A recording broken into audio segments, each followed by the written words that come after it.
Try that. Is this working out? Can you hear me or see me?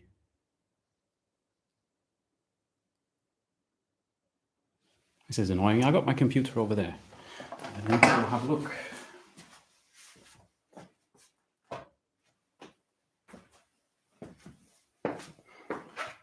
Okay. Seems like things are working, right? Yeah. Here we are. Welcome to the 52 Minutes live stream. There's just some technical difficulties there because of... I'm not going to blame me, so let's blame YouTube. How's everyone doing? I hope you're all well this lovely Sunday. Well, I don't really know if it's lovely since I'm in a bunker, but it's a lovely bunker.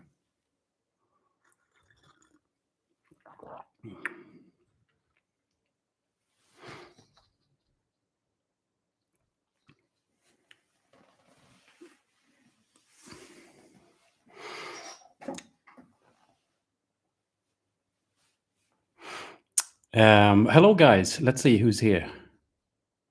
Phil was here a long time ago. Mark is here. Hello, Mark from Montana. Chris Shire said, hello there, Alex. Hope you're having a good week. I've had a good week. Thank you. Especially a very good weekend. Martin, great. We've got an admin around. Thank you. Blue Fangs, hello. Frederick, hello. Isaac is here as well. It's all the patrons. I love it.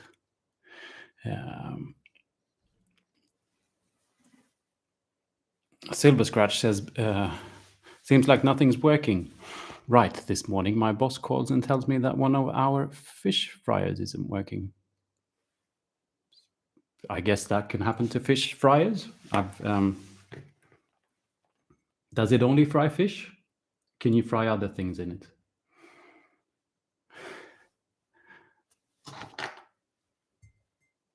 This is the coffee mug, yes. I haven't actually got any. I'm not painting anything. I'm sort of kit bashing. As you can see, things are a bit of a mess. But so there's no paint water. There's just glue. Not sure if that's, shouldn't be drinking the glue, but yeah.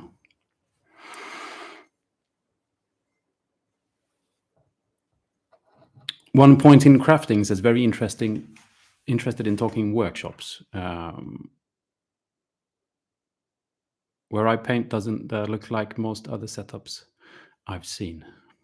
Yeah, well, hopefully we'll get to the workshops. I'm not gonna start right away with that. I want to say hi and everything, but yeah, hopefully we get to talk some workshops. Go King, hello from Colorado. Hello, welcome. Chris Sees is sitting on a tram and living life. Excellent. Did you have to go on a tram to do that? Could you just, living life in some... Yeah, sorry. I'm sure the tram is great. Dwight Neal from Texas. Hello, Dwight. Welcome.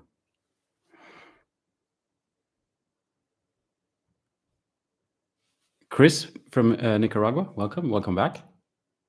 Magpie, ahoy.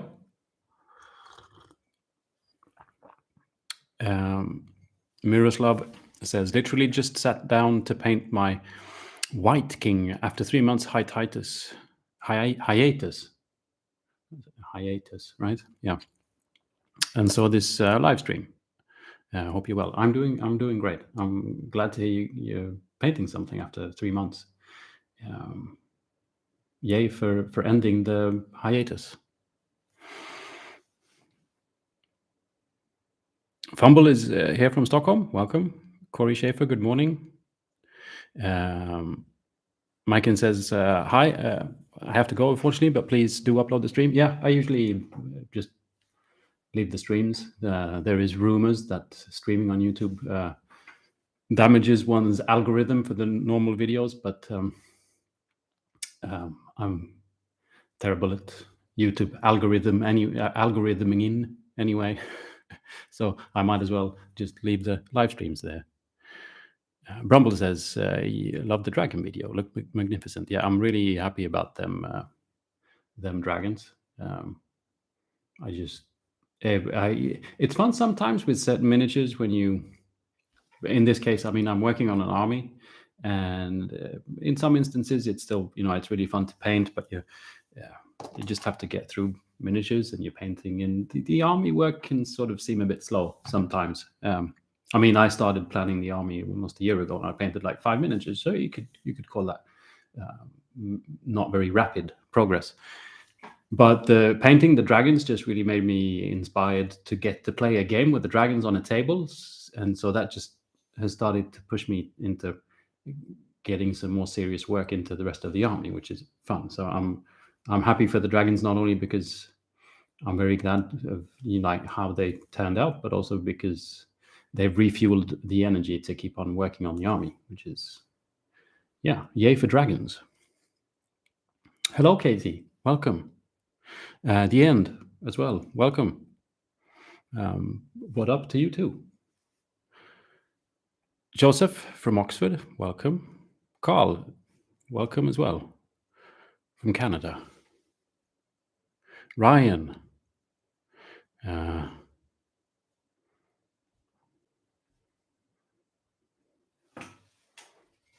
You're not a patron and you're still here. Well, welcome, Ryan.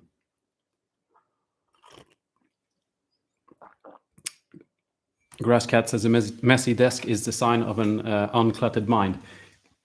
Nah. This desk is the perfect visualization of my mind at the moment. I don't know what it is. I just keep forgetting things, and talk a bit more about that later. But I met up with a patron yesterday, Isaac, who's he's in here somewhere in the chat, and he can probably testify to at least quite a few times where I'm like, oh, I forgot my phone. Oh wait, where's the keys? Oh, I forgot to start a 3D printer. I forgot. There's just it's cluttery in there at the moment.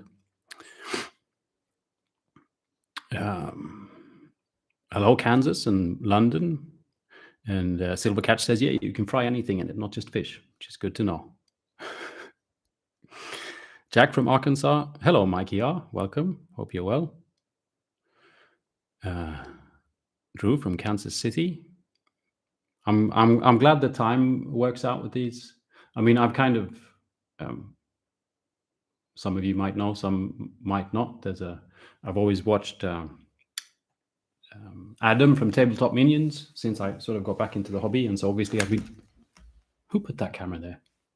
And I've been watching his streams, and he streams every other Sunday, and I always thought that it seemed like a good time.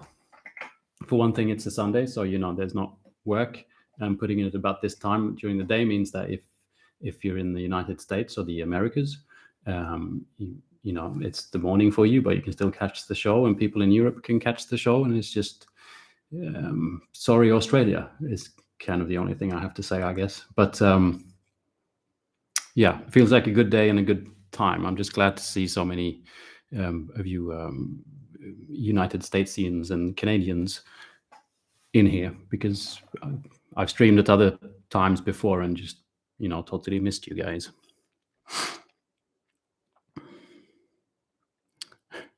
Chris says, the only way I live life is on a tram. It's a strange existence. Yeah, I can see that. Do you at least get to change lines sometimes? Or do you just, go back and forth between, the final destination and then back? Or can you at least change to another line and maybe see some other parts of your city? Is what I'm wondering. Good luck with the studying miniature painting wars.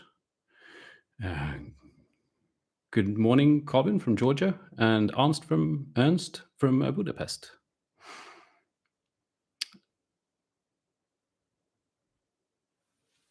Corey says, I just bought a 3D printer. I have to redo my workshop. This is perfect timing. As in perfect timing to have some audio entertainment while you're redoing your workshop, or are you going to ask me questions I can't answer about 3D printing?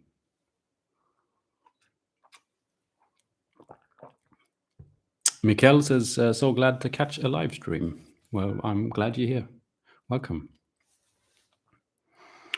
Mikey is maybe moving to a house soon, with a garden big enough to build a workshop in. That's ambitious. You actually have to build a workshop before you can clutter it. But that's nice. Congratulations. Krish Iyer from India, if I remember correctly. Love the dragon video. How's the week been? The week has been good. I've been working and hanging out with my son, and it's been a good week. I'm happy. Angry Nacho asks, how can the stream look so damn stylish? My camera has a stylish button, you know. Yeah.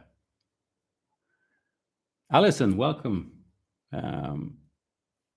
Good morning from cold Wisconsin. Allison, I've got a question. You're building a tree on your wall, I think. What's the plan with the tree? Is it like, yeah, I'm intrigued. David Smith from South Wales is pumped to catch a live stream. Love your videos. Well, thank you. It's not maybe the most, pumping live stream, but I'm still glad you're here. Isaac is wondering if I lost the X-Acto knife again. Well, that one actually I spent the morning looking for, so I've it's right here.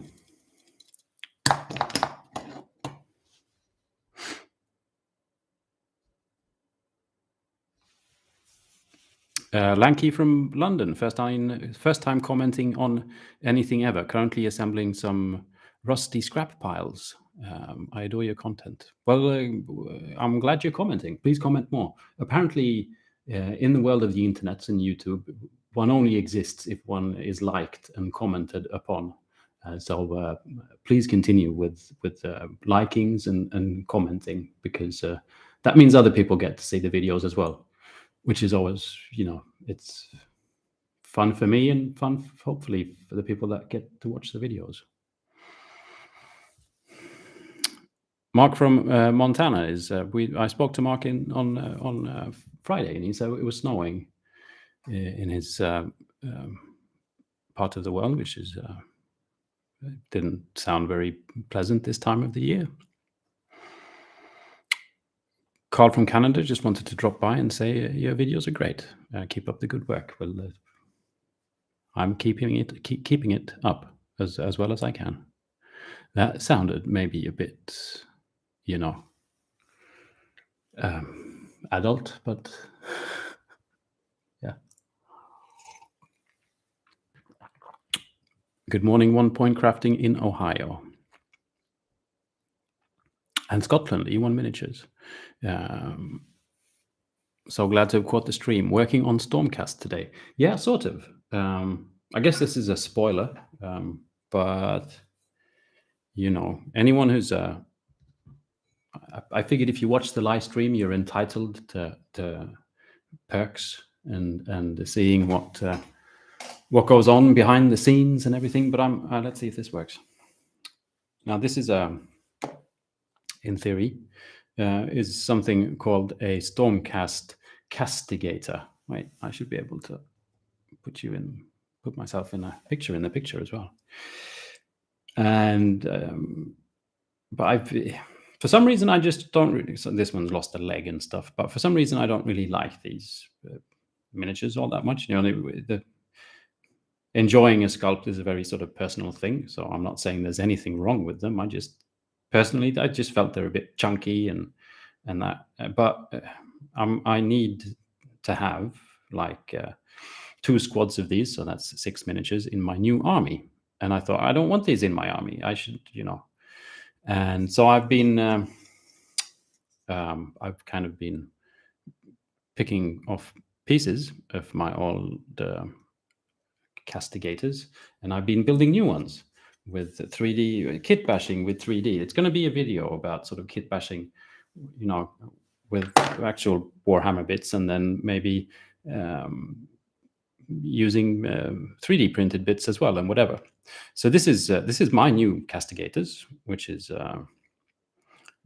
kind of cool, because these I think these are supposed to be snipers, really, but they use a shield, to hide behind, which normal castigators don't. But that way, I could, because I have custom made shields for my army, the owl cast, and this way I could get my shields into the castigator shooter fellow, and I just thought this looked way more cool than the regular castigators.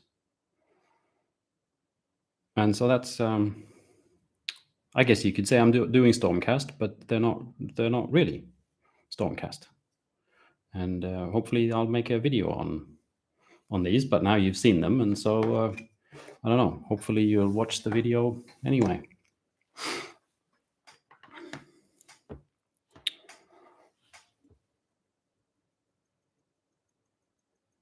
Good afternoon, Stretch from Cornwall. We're back to the tram here. I'm fascinated by the spending one's life on a tram. So where I am, there's a choice of 2 lines. So if I'm feeling particularly adventurous, I'll switch, says Chris. Irish public transport, astounding. I guess, yeah, you've got 2 lines of a tram. And yeah, absolutely astounding. Can you paint minis on the tram? Do you have like a little fold-up desk or anything like that you can, get to do your hobby there? Martin, my dear admin, says greeting from the 52 Miniatures Patreon, and then there's a link to my Patreon site.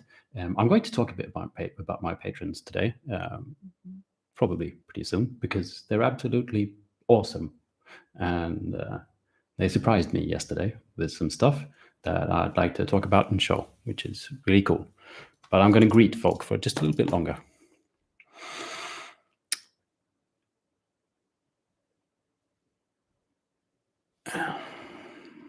Katie says, I find the cleaner my workshop is, the harder it is to find anything. I can agree, but there's for me there's like a point of no return, where I think it has to do with the fact that I have 3 desks to work on. At some point, it's just to the extent where I just can't find anything. But I agree with you on the first point, that it's a bit of a mess is nice. Matthew, hello from Japan. Hi, how's the wargaming going in Japan? I'm really curious, or the miniature painting, because it feels like it should be big in Japan, but I kind of feel like it isn't. I'd like to be big in Japan, because it's always been a cool thing to be, especially if you're like Deep Purple or something. So please tell me about the hobby in Japan, Matthew. Jazzy's asking, hi, any tips for a vehicle window, or am I jumping the gun here? Vehicle window, like you've got a vehicle and you want to put a window in it. I put some windows into, I built a spaceship, a filament printed spaceship, and I basically used a kind of just a plastic packaging. Like this is probably Army Painter box that I bought with the mixing balls in, and it's all their stuff has got this, plastic, same as like the green stuff comes in a plastic. I just use that, and then I could scratch it a little bit with some files or a scalpel or something if I want scratches, and then you can actually, if you want, you can stain it with some paint and make it look dirty or dusty. That's one type of fun window. The other is buying. I haven't got anything right here, but like a hexagon mesh. A lot of companies like a brass hexagon mesh. I know Green Stuff World sells that kind of stuff. I think other companies do as well. can be cool to use as windows on vehicles. You can even combine the hexagon mesh and the plastic, if you like. If that was the kind of thing you were after, I don't know.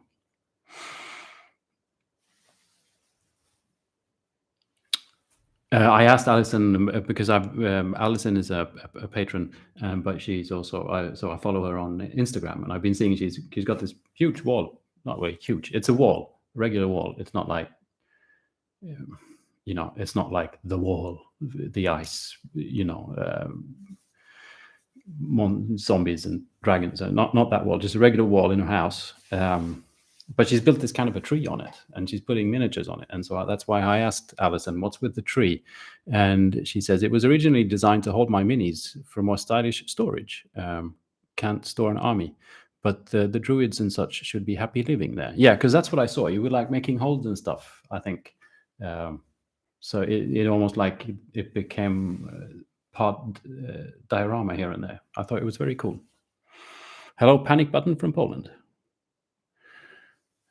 Pierre Louis, love your work and absolutely love the magic dragon wings. Hats off to you, sir. Well, hats off to you, Pierre from Poland. I'm glad you like the dragon wings. Interesting contrast between the warm shirt and the cool colors of the table, says Rusty Beetle. Thank you. I've got to admit that it's that's not done intentionally. But now that I look at the screen, it does look kind of cool. In theory, I think that lamp should be a bit more yellow, but I kind of forgot to press that button. So this is more of a sci-fi vibe, I guess. Hello, Justinas from Lithuania.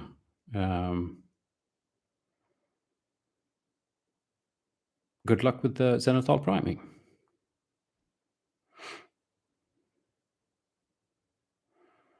FCAT says, I work from a corner in my living room. No airbrush, no 3D printer, long setup times, and any fallen bits are hunted by wild Roombas. Yeah, I used to do that at home. I had this little just a little cupboard, and every time I wanted to paint, I sort of had a few trays and boxes and that I took out and sat and painted at the living room table or the kitchen table, and then I put it back in when I was done. It's actually kind of nice to not. I mean, let's just say things have I've exaggerated, stuff. It was kind of a nice feeling to not, be overwhelmed by. Now I just walk into a room and it's like, oh Lord, where am I going to start? So I kind of miss that a little bit, but I still do paint some at home now. I've moved, but I've got just a little bit of a small setup there. It's just difficult to figure out because then I need to bring paints and stuff from here and take it home and then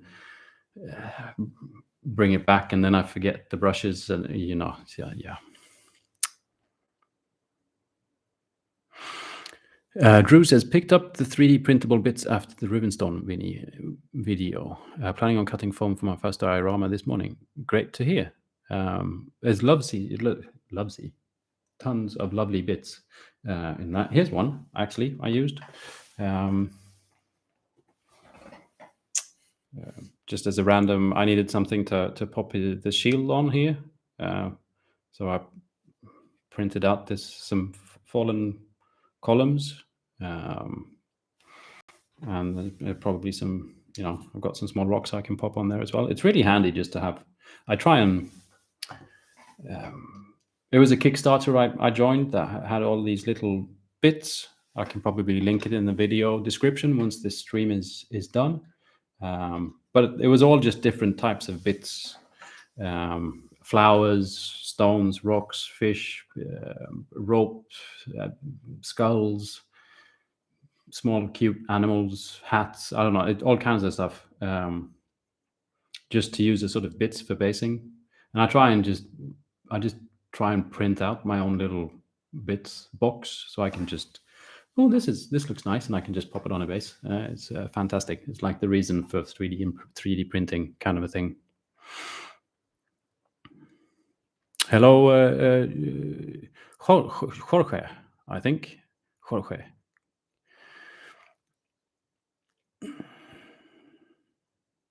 Ashlyn Gaiman, hello. How are you? I hope you're well. Marcus, welcome. And Phil, welcome as well. Lone Wind from Florida and Saka from Switzerland.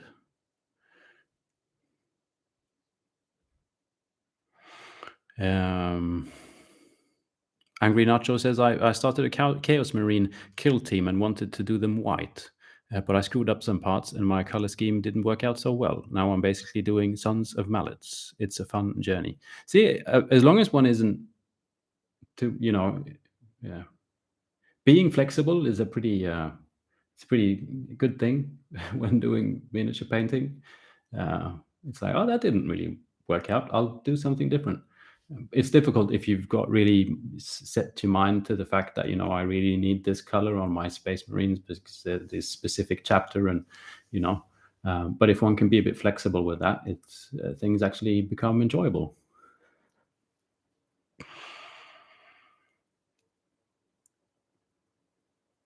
We've got more Space Marine talk.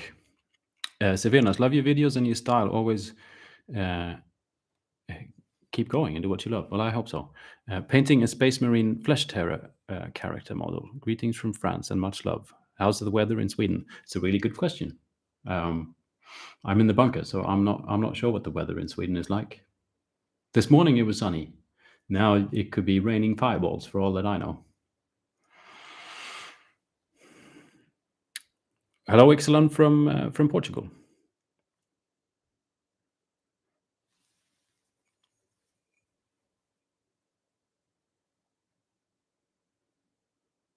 And Ashlyn is a patron as well. Of course you are. Thank you. TC from the Netherlands. Welcome. Okay, so first off, I'd like to have a little bit of a talk a little bit about what happened to me yesterday. It was yesterday, wasn't it? Yeah. A little while back, one of my patrons wrote to me and said, "Hi, we've got a surprise for you. When can you meet me?" Kind of a thing. And I was like, "Sure." Luckily, he lives in Sweden, Isaac, and so he could catch the train to Stockholm. And we met up yesterday, and we met up at Alpha Spel, which is my local friendly game store, which was fun. We could do some shopping. I think Isaac was maybe a little bit overwhelmed by the mere, when you go into a store and like leave with not so much stuff because you just want all of it, kind of a thing. We also ate pizza. And apparently there was, I had a pizza with ham and pineapple. Much to the, that caused a bit of a stir on our Discord channel that we have, the patrons have. I don't know. I thought having pineapple on a pizza was a good idea, but apparently that was a bit, yeah. And then eventually we went back here. I showed Isaac the bunker. Which is very brave of him to like meet a stranger and who says like, would you like to come to my bunker? And, he said yes. A bit foolish perhaps, but there we are. And he opened all his bags and there was just a ton of packages. And that turned out to be the presents. And the thing is, I've had a bit of a rough time lately, and I moved house and stuff. And we've been sort of talking about this on the Discord with my patrons, and they basically wanted to show their appreciation for like the channel and the community that we've built on the Discord, and to cheer me up. And so they've been like building and painting stuff for me, and I'd just like to show you what they gave me because it's freaking awesome. So I'll just start because I want to show you. This is a little diorama made by a gentleman called Frederick, which let's see, which is called Wilhelm Groth. Grot. So it's like a Wilhelm Tell, only it's a grot, and so he's shooting the apple off the head of another grot which is fabulous. And all of these have, most of them came with like lovely, really actually long, great letters, and they're showing, letting me know sort of what they learned from challenges we've had on Discord and stuff like that. For some reason, at some point I think it was when I made an orc video, which is like, you don't have to paint them green and you can do whatever you want. And I talked about purple carrots, and purple carrots have become a thing for us. It's a good word, purple carrot. How are you today? Kind of purple carrot. And so, can you see the purple carrots? Bloody awesome.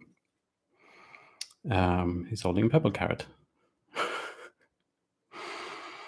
So yeah, that was cool. That was Frederick. Thank you. Then we have like the best squid ever, painted by Jack. This is from the first ever Patreon challenge, which was to paint a squig, and and then he sent me this actual miniature, which is fabulous. I just love this, and then I think of him sitting there gluing all of these skulls together as well, and it's got a lovely band-aid. So yeah, thanks, Jack, very much.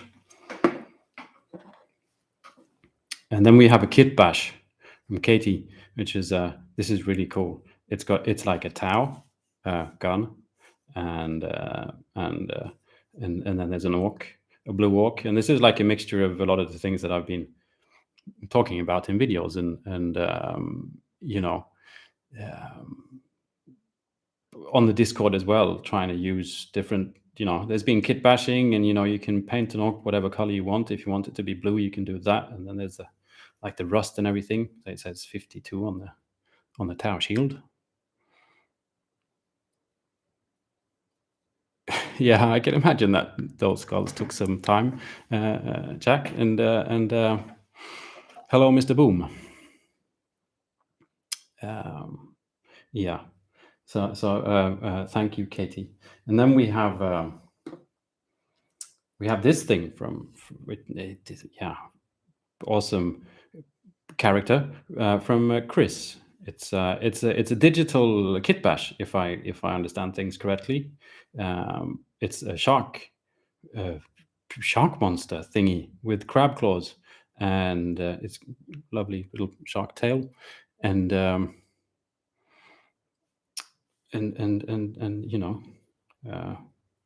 like eelish. Yeah, I think it's really cool, especially the skin tone kind of a color. It's like a mixture of crab and skin, but this I love this. Imagine having a team of these. I'd be happy having a shark team. So thank you very much, Chris. And we've got from Steve. Whoa, sorry, Steve. I just dropped your little. These are great. Just the color on them, they're so vibrant, but more grot, I guess. This actually came with a lovely story, which I'm not going to read it to you, but I'll just show you as proof. There's like there's a story of it kind of starts with why some chickens went missing, and where did they end up? And it was these folks on a space station shooting chickens, kind of a thing. Lovely, thank you very much. And let's see, we've got this lovely thing from Mirte Bluefangs, which also came with that's her. It's really strange having a wolf as a patron. Like you try and chat on the Discord and all you get is like rawr, rawr. But she can paint really well. I'm just kidding, it's her nickname. And I'm the owl, which is cool. And yeah, this is lovely. Thank you.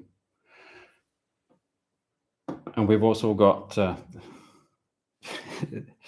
This is great from Andrew. This is a bit small, so it's a bit difficult to show. But this is—I'm not sure if it's me. It might be me, but it's someone painting. It's a palette with paint on there, um, and a big sort of brush, and is wearing my merch. This is obviously my hoodie, the 52 miniatures merch. You can, by the way, check that out on at Teespring.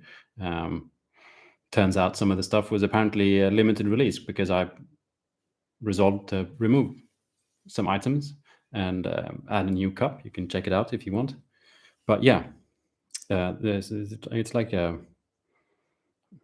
Eskimo painter with a 52 miniatures merch out in the snow, painting something yellow, blue, and red, which is yeah, lovely. Thanks, Andrew. And finally, there's this huge thing from Isaac and a guy who goes by the name of the nickname Naked Monkey, which is a fun, but in Swedish, which is Naken Apan.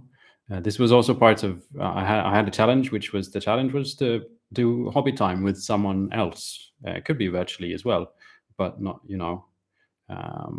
and so they built this thing together as part of that challenge, which is rather cool. And this is you can pop your miniature down there, sort of, which is nice. Pretty rad, huh? It's huge. And so I just a very great and humble thank you to my patrons for cheering me up with such lovely gifts and letters and notes. And I now officially have to buy, like a display case, because these can't just go into hiding.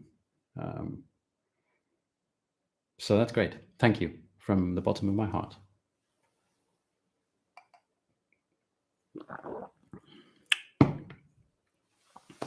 Okay. I haven't looked at the chat for quite some time.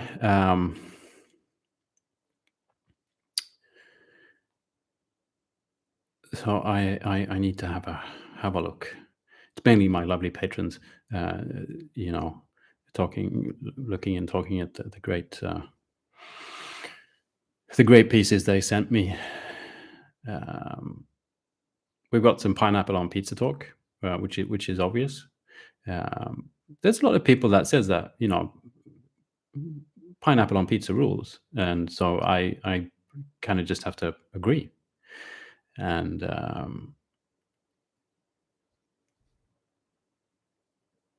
yeah, I'm just gonna scroll down a bit.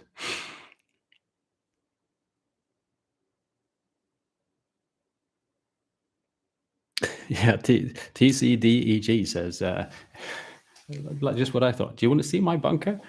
We can play with little painted people there. Yeah, I know that's but he was a brave man, Isaac, and apparently as well he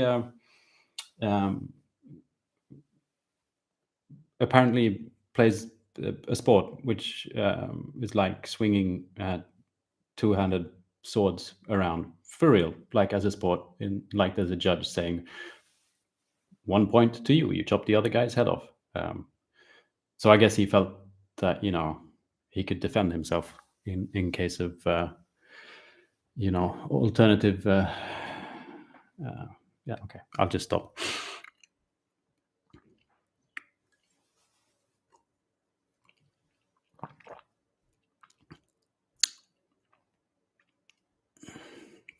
Katie says, I'm over the moon mine turned up. I really thought it was lost until I saw it on your desk yesterday. Yeah, but Isaac was surprised as well. Apparently, Katie's, Tau walk did not arrive and was even sent back. But it wasn't, because we had the packet here. So that was, I'm glad it ended up in my hands.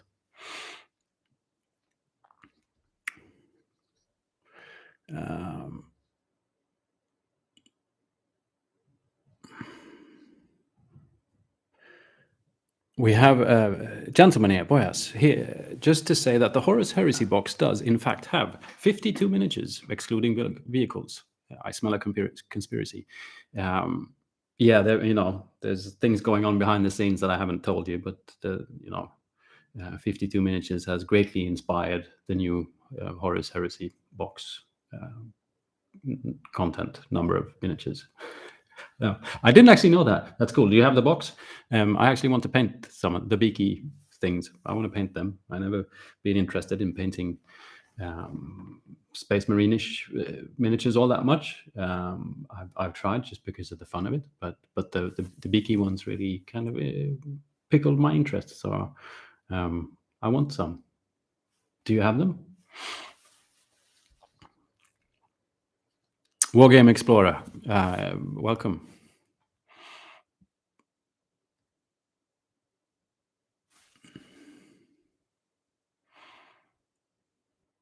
Yes, as Martin says that,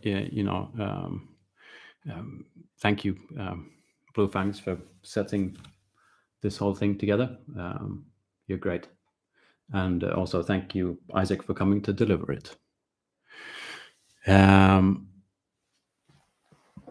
So I'd like to just have a bit of a chat, if you may, or if you're interested, about workshops, because I haven't even hardly started to plan a workshop, but I'm supposed to be planning a workshop because I had a meeting about having a workshop almost probably a month ago, and I just moved house and stuff, so I haven't had time really to dive into it. But now it's time to dive into it, and essentially the point is I'd like to have a workshop on inspiration, because there's not. I know that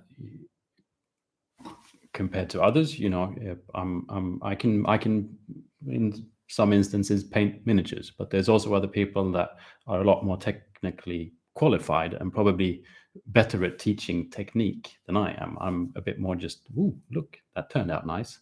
I don't know why, but it did. And so I'm not really comfortable with excessively trying to teach someone painting technique, because I think there's other people that probably excel at that. But we were discussing this, so what, in essence, most of my videos and most of the stuff I talk about is on an inspirational level, that we should, painting miniatures is great, and you're great, and let's just paint miniatures. It's fun, that's sort of the true essence.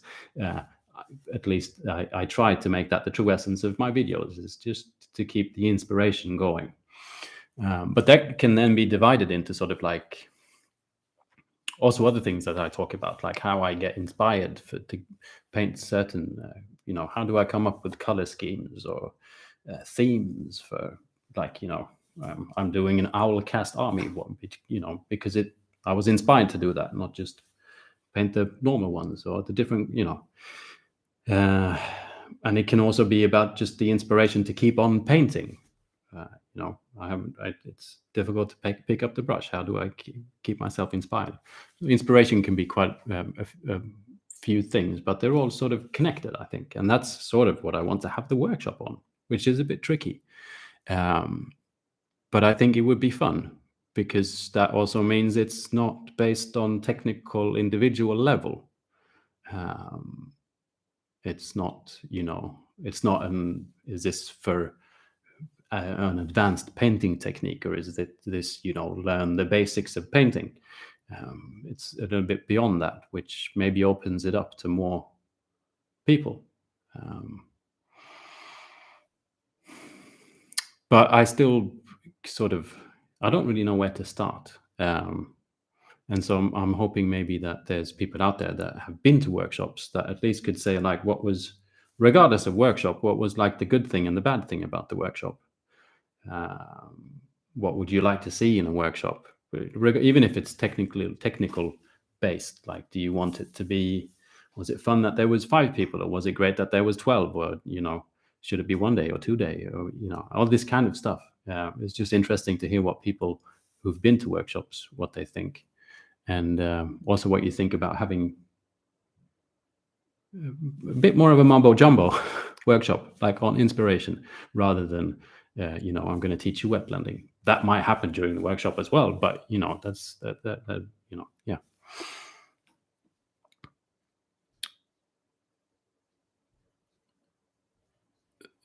Checking the chat here for a bit.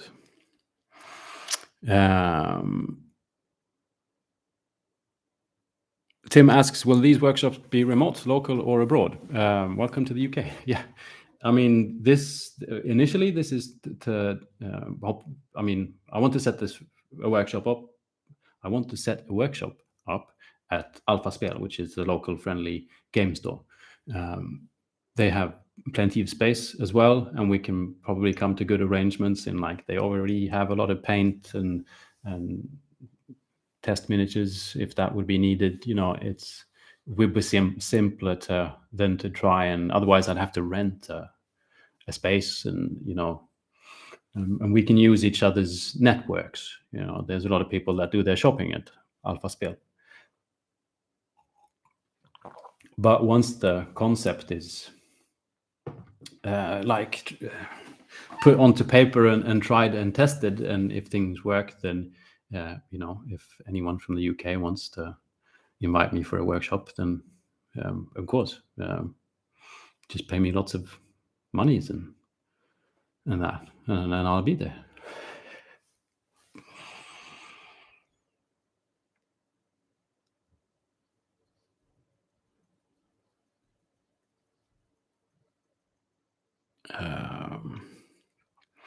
See you later, Katie. Bob says inspiration workshops would be great. I've been lacking for weeks and weeks. Yeah, I think because inspiration goes hand in hand. One thing I know that a lot of people can, have a hard time with, like, how I've got an army and I want to paint it, but I just don't know where to, what color is it going to be like? And a lot of that is about not me telling you what color it's supposed to be. It's about figuring out what you actually like. And that can be a bit tricky. So my thought is, by showing you how I do it, through, like, I'll bring tons of, hopefully be able to bring books, images, and, like, show you my workflow, and could almost, mimic my workflow just for the fun of it. Like, just pick a page in a book and look at a picture and, like, okay, so if you were inspired by this, how would we paint an army if this was your inspiration? Like, got Charlie and the Chocolate Factory picture, and, like, how do we I'm inspired by this, but how do I transfer that to an army? And I think if the thing is about, it's about having fun and doing what you really want to do, because then that way usually you keep on painting, because it's just fun. But then one can also get into, like, well, what happens if you painted 15 miniatures and it's not fun anymore? Where do you find the inspiration then? And yeah. The difficult thing here is, actually putting that into a format, because, as you can hear, it's very sort of mumbo jumbo at the moment. Whereas, if it would be a workshop on wet blending, then it would be easier to, like, okay, so step 1, we're going to try and just wet blend 2 colors on a base. And step 2, we might try painting a shield. And step 3, let's try a real miniature. And, inspiration is a bit more loose than that.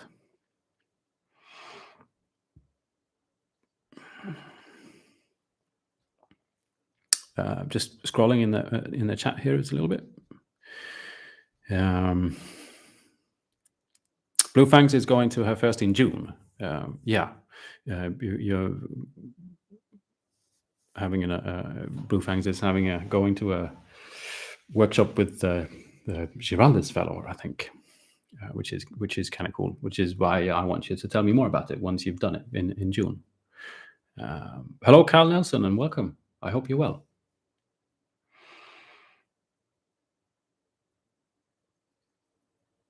Phil says if it's inspiration rather than teaching technique, you could let 20 in. Yeah, kind of. I don't know, 15 at least, I think,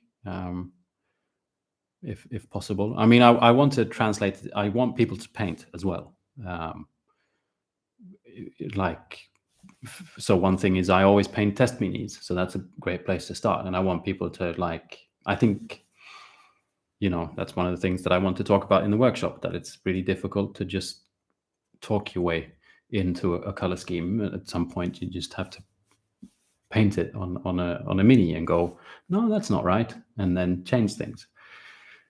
And so I kind of want painting. I want people to be able to start painting like after an hour, just so that I just got a feeling that it'll work out better and people are enjoying themselves more if they've actually got their hands on some paint and some miniatures. It'd just be more of a fun experience. And I don't want to just stand there and lecture. I want more give and take. And I think putting miniatures in people's hands will make that happen simpler. Blue Fangs likes smaller groups. But yeah, it doesn't with this type of workshop. Maybe it doesn't matter. Yeah, I can see. I mean, if it's technically based, or if it's like you go somewhere to improve a certain technique, then obviously you want attention from the master, and then smaller groups are better.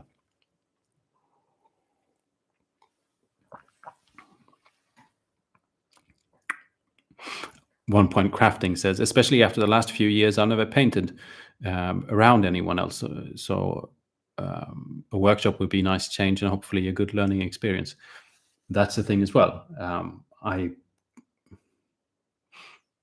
I kind of hope, which is difficult to maybe convey to someone who hasn't been watching my videos, which is, that it's not a requirement. It's like, do your research before you come to my workshop. But I do honestly hope maybe to draw a different crowd, maybe people who've never been to workshops, because it's a lot of people might not be interested in very hardcore techniques, and it might just lower a certain type of people because it feels like a really sort of, I'm really dedicated in this hobby, so I'll go to a workshop. It would be nice to just, that it doesn't only have to be for the hardcore people. And as you said, maybe it's just fun to get people together who can sit and paint. So, I mean, there's the option as well. Like, do you bring, if it's inspiration to like, how am I going to paint my miniature in what colors, or how am I going to paint my army? Then do you bring your own miniatures? Or is that for a later stage, like part 2? I don't know. Phil says, travel to Stockholm. That would be for the coming workshop, and they don't even slice your pizza. Marco Polo all over again. Yeah, they don't actually. I'd be surprised if you could find a sliced pizza in this town. At least it's like, the little round sort of pizza slicer things. We don't really have them,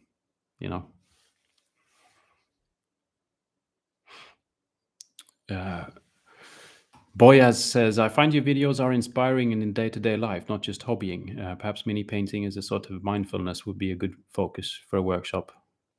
Yeah. I mean, I definitely want to have it on that level. But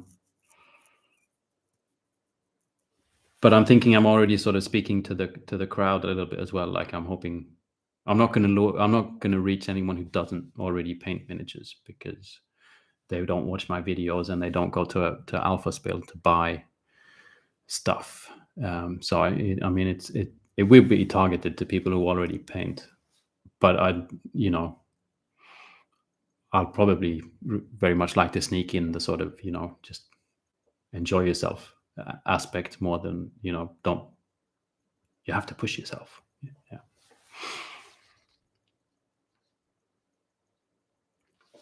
Yeah. Blue Fangs is one question. Do you think that if you can set it all up, it will be hosted this year still? I'd really like to try and make it. Yeah, I mean, the hopeful plan is to set this up, like to plan it now, and to be able to advertise it during summer and then do it in like August or September.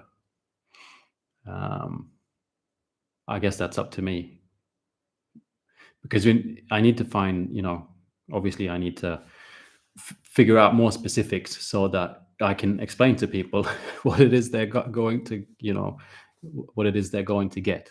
And it's just it's a bit difficult. It's like, I know the one that you're going to, Blue Fangs, is about, you decided it's about getting better at painting skin, which is, it's like super specific. So everyone is like, yes, that's something I want to do, or no, that's not something I want to do. And same would be, it's like Alphaspel set up another workshop with a guy that only paints freehand banners. He's awesome at painting freehand banners, and that's what the workshop is about. So then you kind of know, yes, I want to learn that. No, I don't. Whereas like inspiration, it's like mumbo jumbo.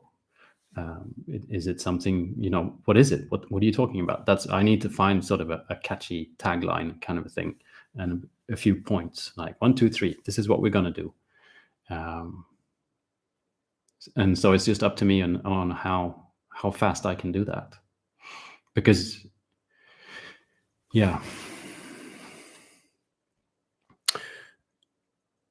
Zumoy Play says, I think the best workshops have various levels aimed at different skill levels, where the whole class does a single bust as you do it.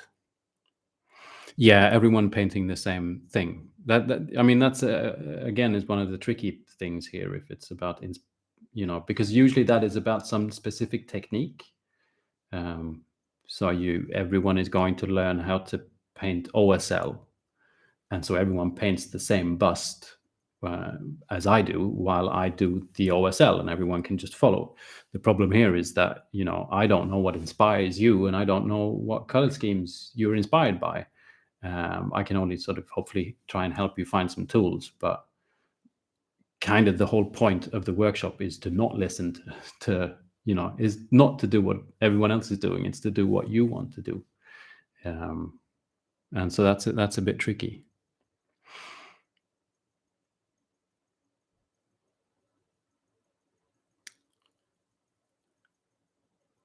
I'm sorry, I have troubles pronouncing your name. I think Jedrzej Wilinski.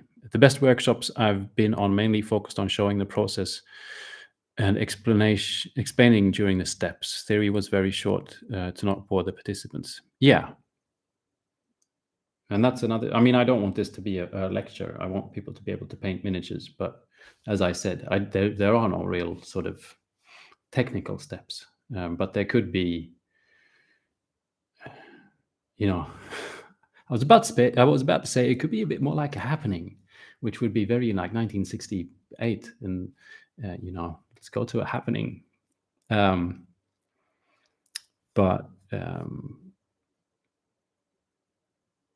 if it's going to be about inspiration, there's going to have to be other maybe type of things than just painting miniatures. It could be looking through books or trying to, I don't know. It's tricky. Because as you say, I don't want to bore people, and I don't want to be standing there just lecturing. Preferably I just want to paint with people. But yeah, there's going to have to be some kind of talk and books and screen and inspiration, and yeah.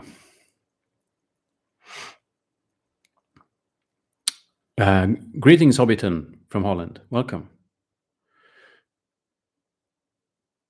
Yeah, okay. So again, sorry about pronouncing the name. Jedrzej says, so for example, your inspiration could show a sample process of preparing for a project on the inspiration side from start to finish. Exactly. I've been thinking about that as well, to actually use some of the specific things I've already done.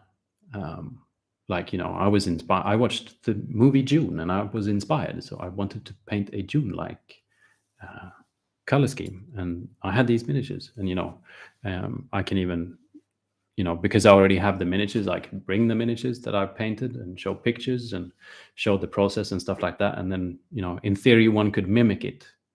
It wouldn't have to be your inspiration. It could say like, okay, let's get inspiration from this image. Like, how do we translate this image into something that happens on a miniature? And then, you know, maybe the final step could be like, okay, now you do it. What inspires you? I don't know.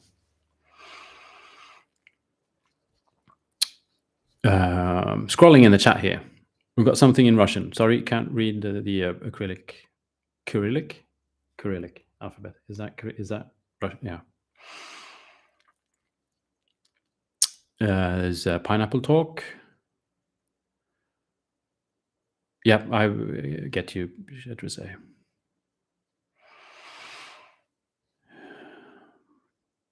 Kyle Nelson says, I keep Space Marines, Sigmarines primed to experiment with color schemes and Space Orcs when I need to paint something different and just go wild.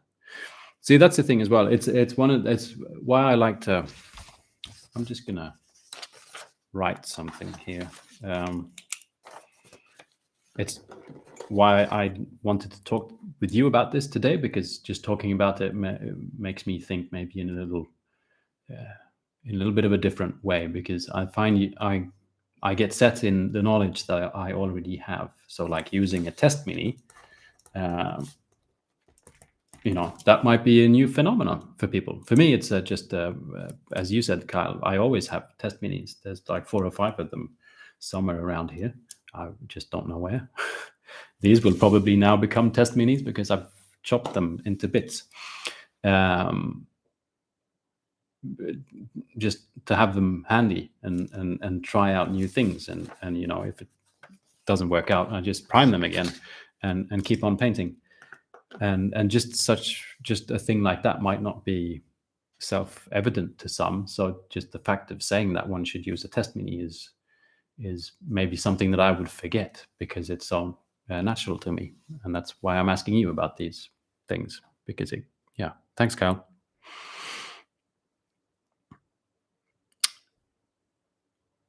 Blue Fangs says she'll give me my full uncensored report of the workshop. Thank you. Just you know, if there are things that you feel should be censored, you know, you may. It depends on, yeah. But thanks.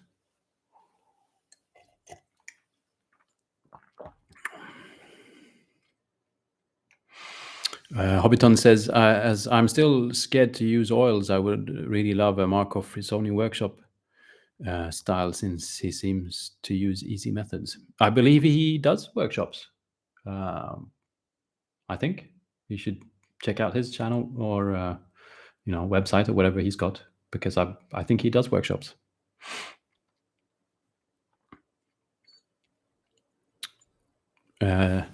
Zumoy plays as a good way to do a workshop might be to set up a theme, like your auto mini would mean smaller palette and potentially easier. Yeah, you're probably right. I think we're thinking about the same. You know, that maybe to illustrate my inspirational process is to just try and do it regardless of what the inspiration is. And then, so as you said, so let's get inspired by autumn. What is that? And then, you know, everyone gets to paint an autumn inspired miniature, and just to test the process.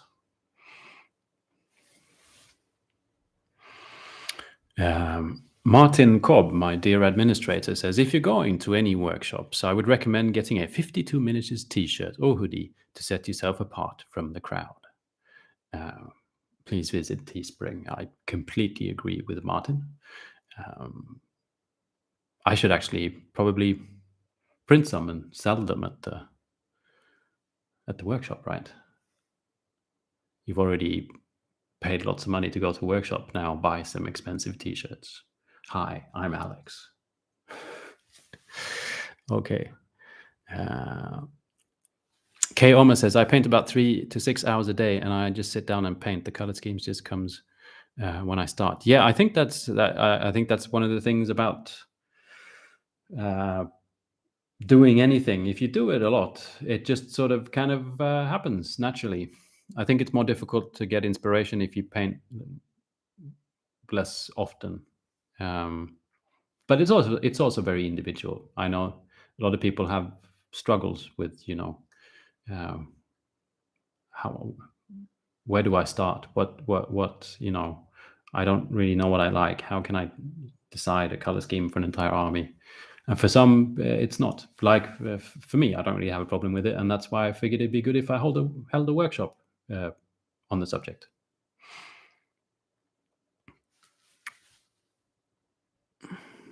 Mark says, or a 52 miniatures hoodie. Yes, that's Teespring as well. It looks kind of like this. You can't see it from there, but I assure you, it looks great.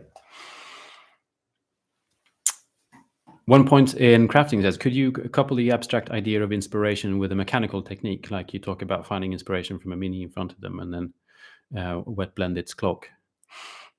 Yeah. I mean, I don't want to hang up too much on specific techniques. But if I'll be painting something during the workshop, then it probably will be wet blended. I had an idea as well because when I was speaking with the good folks at Alpha Spell, we thought that 2 days is a good thing for a workshop, because 1 day might be a bit too short. But I also have a bit of an objection because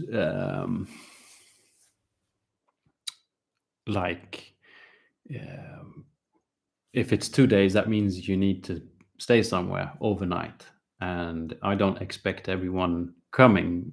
It'd be sad if it was just people from Stockholm coming, because it's a 2-day event. Because all of a sudden it becomes a lot more expensive if you have to come and spend the night at a hotel and go out to eat dinner and all these things. But I still kind of want it to be 2 days, so I was kind of thinking if the second day was,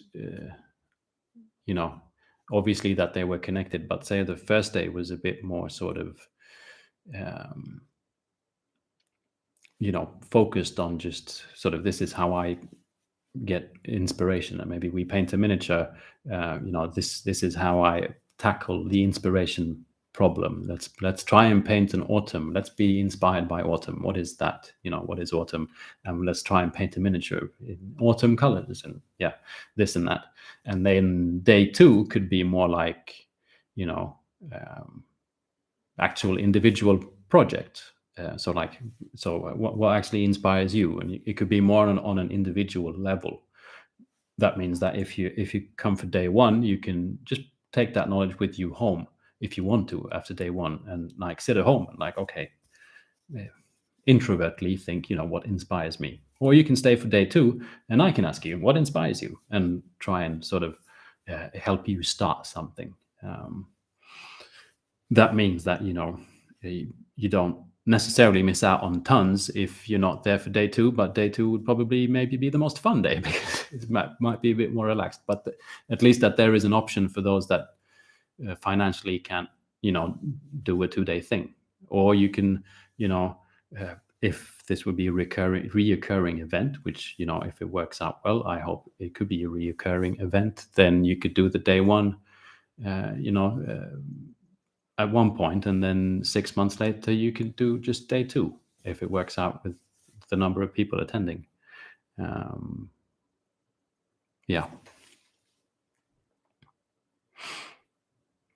Phil says, what about weaving techniques into your own art style for your minis or your army? Yeah, I mean, the scary thing for me with techniques is that, as soon as you start getting and talking a lot about techniques, then you set the whole thing at a certain level. Then, I'm kind of hoping that also someone who just sort of primes their miniatures white and use contrast paint, kind of a thing, can come to the workshop, as well as someone who's absolutely fabulously awesome at using the airbrush. And I guess I could, if the one who's painting everything with contrast paint is can one use that to further the inspiration? I don't want to scare people away by getting too technical. I guess that's what I'm trying to say. But obviously that can be a source of inspiration as well. It's like, well, maybe you're just stuck in your, maybe you should try a different technique, or just, but that could be something for day two in that case, like individual, helping someone individually with inspiration. And if I realize that, well, have you tried contrast paints? Maybe that'll get you get your juices flowing. Yeah.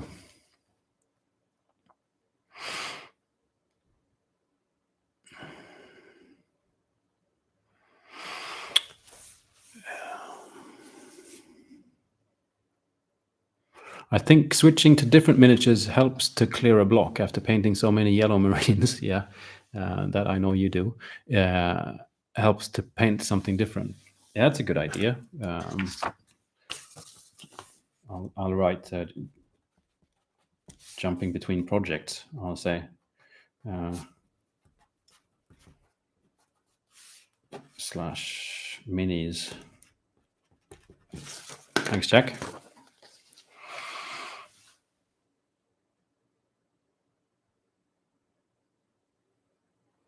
Blue Fangs asked me, can you give me the name of the freehand bannerman? Yeah, I can. I just need to. I think actually my neighbor Carl gave him an old compressor or something, or an airbrush. I'm not sure if Carl is. Carl, if you're in the chat, can you tell Blue Fangs the name of the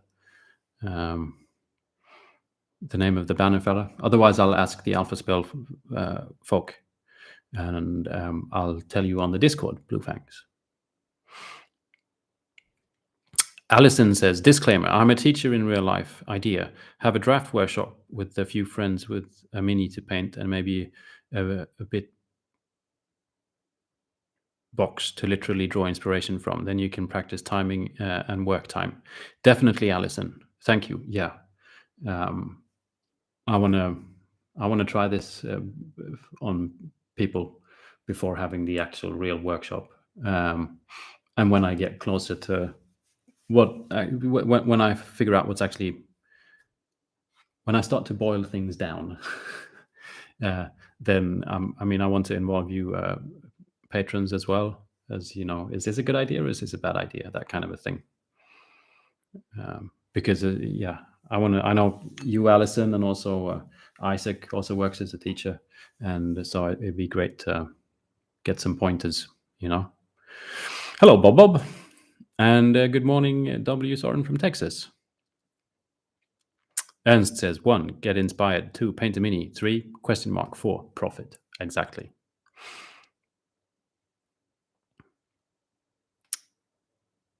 Sorry, scrolling in the chat here. Sometimes it just jumps and I go, whoa, what was that?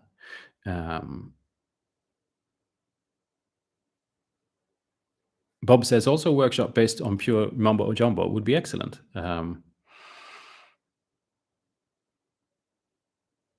I could only expect everyone to attend, possibly a full weekend retreat. Yeah, it's like some kind of a cult kind of a thing going there. Feels a bit like, full weekend retreat, talking mumbo jumbo. Yeah.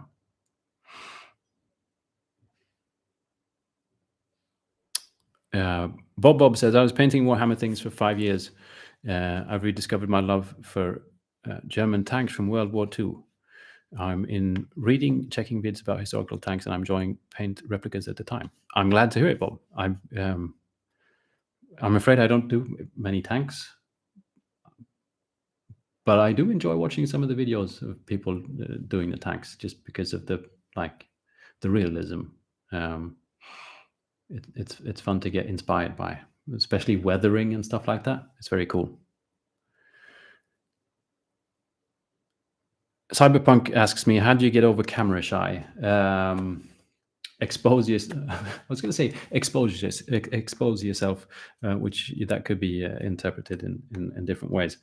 I think for me, for a very long time, not very long time, but about 4 or 5 years, I worked as an assistant for other photographers. Like you get paid very little, you make a lot of coffee, but you also help out with pretty much everything. And that's how you sort of learn the trade. It used to be how you learned the trade, but back then there weren't all that many schools. There were a few, not as many as there are now. And so when you wanted to become a photographer, you started working as an assistant to photographers. And one of the big things you do is you just sit in front of the camera a lot because you're like to test the subject, because they need to test the light. So they're like, you sit like this, and then, someone moves the flash a bit. Oh no, I go move the flash a bit, and then I sit down again, and then they press the button, and like, no, and then I go, yeah. And if you do that pretty much every day for about 3 or 4 or 5 years, then you get over camera shy. But no, yeah, that's one thing. Also, it's just doing it. I can say that my first stream, which I haven't done that many, I know this says 5. It's just, no, there were a few before that, but they're kind of off the record for now. I was a lot more nervous than I am now. I still think it's very weird to just stare into a camera. I think it helps a lot. I've been chatting quite a bit with my great patrons on Discord, like a live chat, and I can actually see them, and it's a lot more relaxed, and it's just, we're just hanging out, just doing some hobby stuff. And that's, it's a nice thing to do as well, just to get used to sort of talking to people and filming yourself. But yeah, I think just do it, and do it more and more times. It's still weird. I'm still nervous. I'm just trying. Well, Soren says the thing about workshop is that if you are not inspired by the content, you will not attend. If one teaches painting feathers and another teaches OSL, then I will choose the one for me. Yeah, exactly. So I really need to figure out how to phrase what my workshop is going to be about. Like, step 1, 2, 3. This is what we're going to do. This is what the workshop is about, which is a bit difficult for me at the moment. Hello, Michael Strange. Welcome. Great to have you.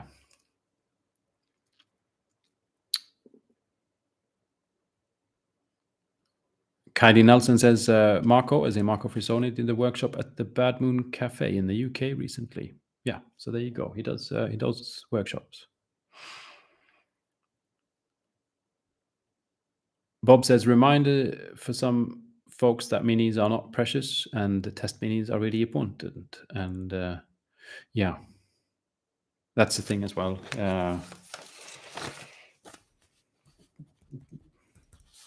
I think minis are not important.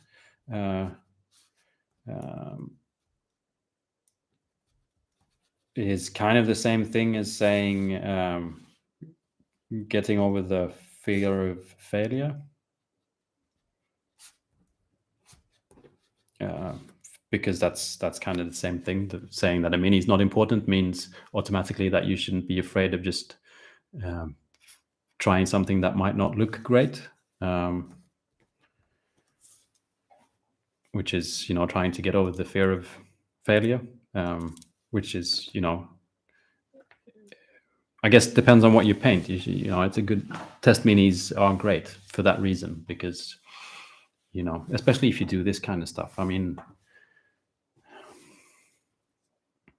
this is, it's massacred. And I might even, try and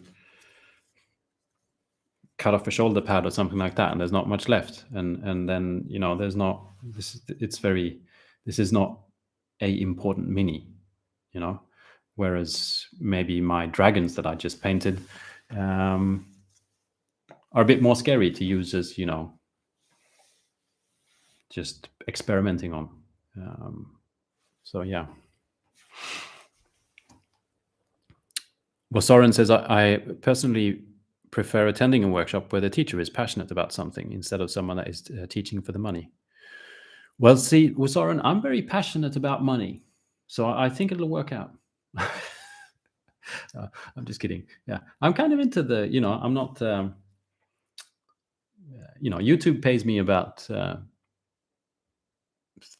to $400 a month to do this, and so I think obviously I'm a bit more into it because of the fact that I'm passionate about it and not for the money.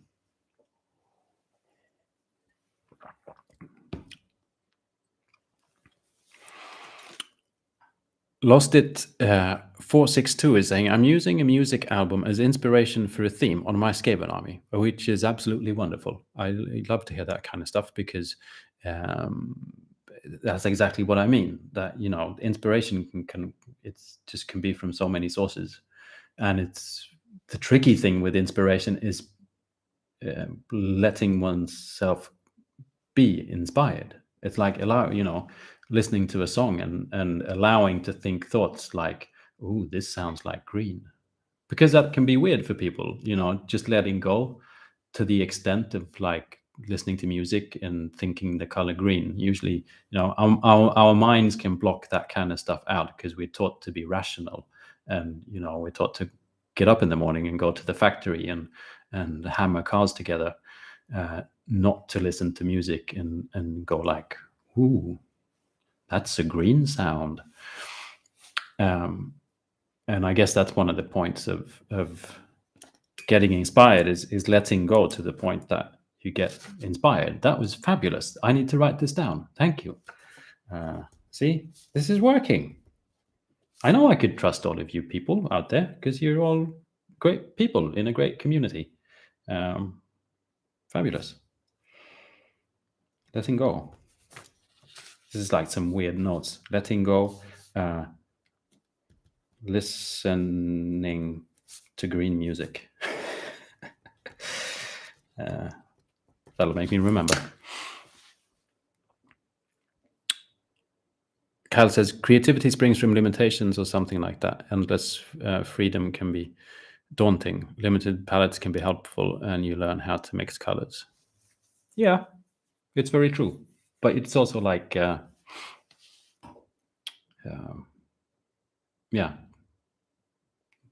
it's sort of, I think on the sort of on painting the one miniature, I agree. That's the tricky thing with this sort of inspirational point. Is it the inspiration to just keep on painting, or is it how do I find the inspiration of like coming up with a color scheme? Because it's sort of slightly different. And I'm not sure if I should mix those or if I should just decide like this workshop is about finding inspiration to color schemes, because that would be a lot more straightforward. People would be able to go like yes or no. Michael Strange says, I love the secret project to paint and deliver minis. Shows the love. Yes, Michael, I agree. I was very overwhelmed. If you haven't seen them already, if you rewatch the stream later, I presented all the miniatures that were given to me and all of that previously. If you didn't manage to catch it, you can rewatch it because it's some great stuff.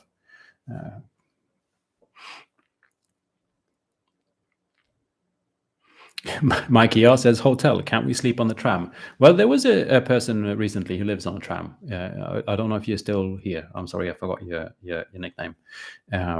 We could maybe organize something there, tips and tricks on living on a tram during a workshop.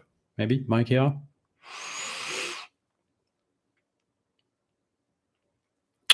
John says, I use clothing magazines that come as junk mail as inspiration for color combinations and outfits. That's pretty cool. Yeah.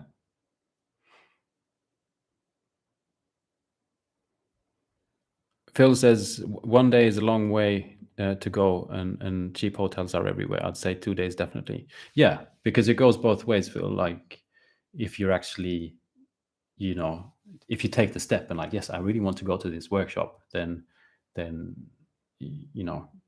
you might be going, great, it's 2 days. I love it. And so I don't want to take that away either. But it's also the sort of, if people come because it's me and because they're watching the channel, then they most likely are a little bit like me. Like maybe they have kids and stuff, and organizing it, being away from things for 2 days might be a biggest thing. So I also want to give the option of just making that a little bit of an easier choice for people.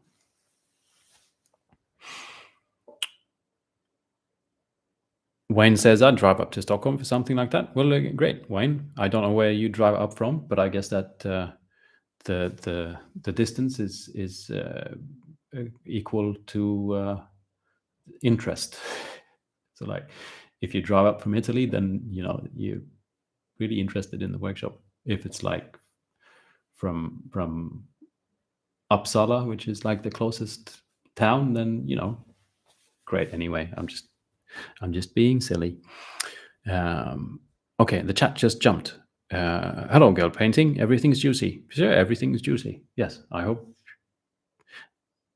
you're juicy too. Is that yeah.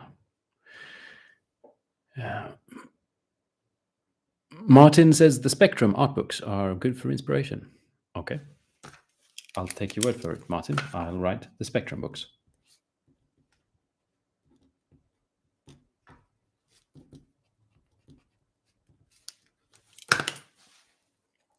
Christopher Jones, I'm late to the show. Hopefully it's not about to end. No, you got, by the look of the time, you got about probably half an hour left to go. Wayne says, how to paint with black and white. I remember when I was starting out, I was painting old metal Sisters of Battle and Black Templar.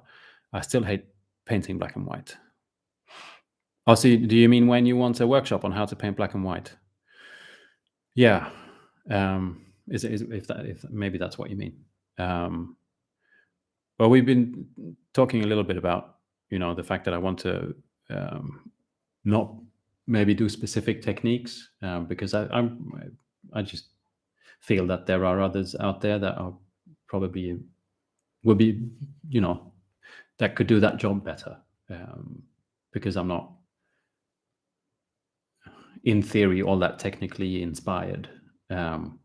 My technique is getting better and better just because I paint more and more, and I like to just paint as well as I can. But it's not what drives me. What drives me is coming up with fun ideas and stories and color schemes and even just video ideas.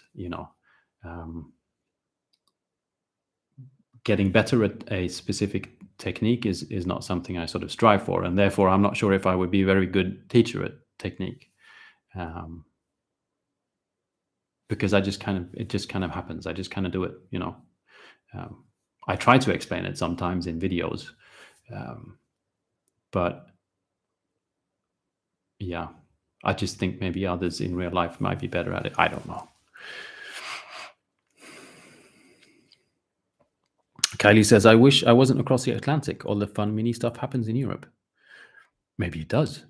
I mean, a lot of fun mini stuff seems to be happening here and there. Girl Painting says, how to paint a miniature workshop. Step 1, prime the mini. Step 2, apply the first color. Step 3, finish the mini. See, that's pretty good. Wrap it up in a couple of hours and pay me at the door while you leave. One Point in Crafting says, also a former teacher. There's really not a bad idea you can go with as long as you have a precise goal in mind and have planned out the points you want them to learn on the way to get to that goal. Definitely. But I very much want a planned curriculum. That's a difficult word for the day as well, so that I just don't stand there and ramble on and then nothing really leads anywhere. I want it to be an organized workshop, definitely.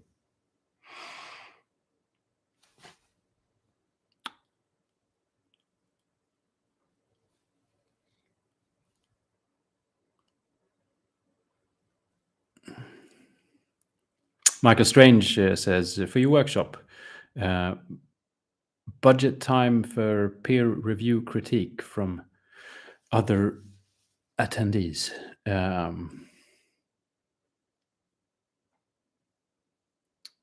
Let attendees review critique other attendees' work at a certain point. Always helpful to get others' constructive criticism. Some danger therein for introverts, but that could be handled. Yeah, I mean, depending on what the sort of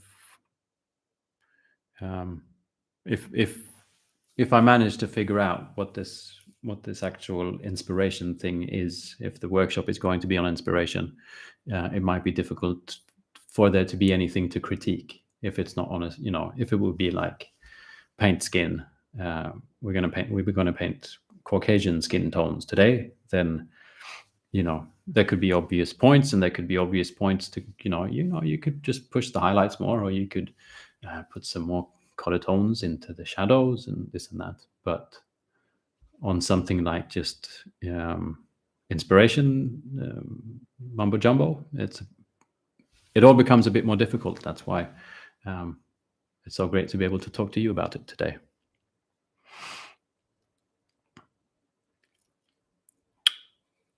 Martin says, if you have any questions for Alex after the stream, he is regularly active on his Patreon's Discord server. I most certainly am. Thank you, Martin. Hello, Emily Khan. How are you? I hope you're well. Michael says, if you want green music, try Mort Garson's Plantasia. Talent Tactics Consulting says, you're my inspiration. Keep it up. Well, thank you. And I appreciate all the nice, positive feedback on the videos that you always give. Thank you. Hello, Victor Riviera, and hello, Rafael Guasco. Kylie Nelson asks, will kit bashing be involved in the workshop? That's a good question. And I'm thinking I need to, try and get more words down on a paper and try and filter in things. But if I'm going to hopefully try and base it on myself, like what inspires me, and hope that might work for others, because otherwise there's just too many uncertainties of what this workshop is going to be about. And then translate that into my own workflow. Then kit bashing would probably be part of the workshop. I don't know if we're going to be kit bashing, but it will probably be talked about and discussed, because kit bashing very much inspires me. Like as with this stuff that I filmed a little bit earlier, which is like, this miniature does not inspire me for some reason. I can't put my finger on it. I just don't really like it, but I need some in my army, and so I kit bashed some into a miniature that does inspire me. And I did not enjoy painting these ones, but just looking at this, I know that, I will enjoy painting this. And so that's an obvious sort of inspirational hack, I guess, is to only paint miniatures you like. But what if there aren't any miniatures you like around? Well, then you start kit bashing.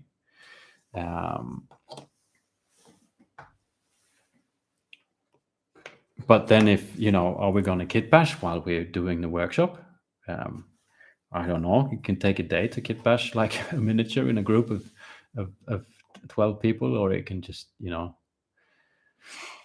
yeah.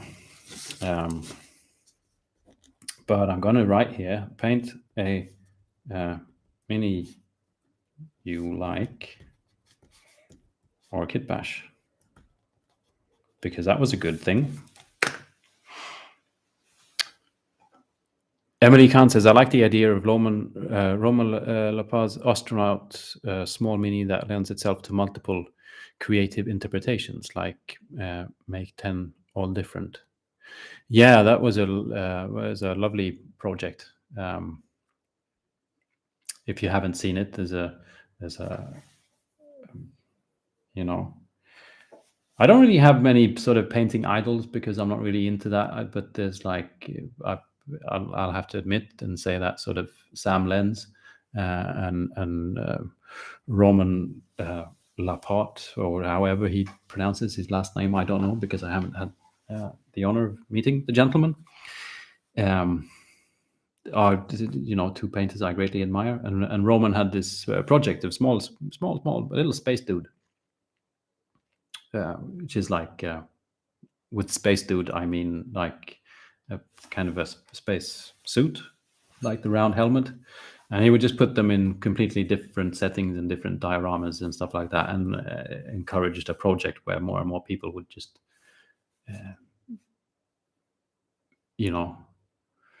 do whatever they felt like doing and put the miniature in it. So in a way, it was about whatever inspiration you had in your head, that's what you did, and you put the miniature in that setting.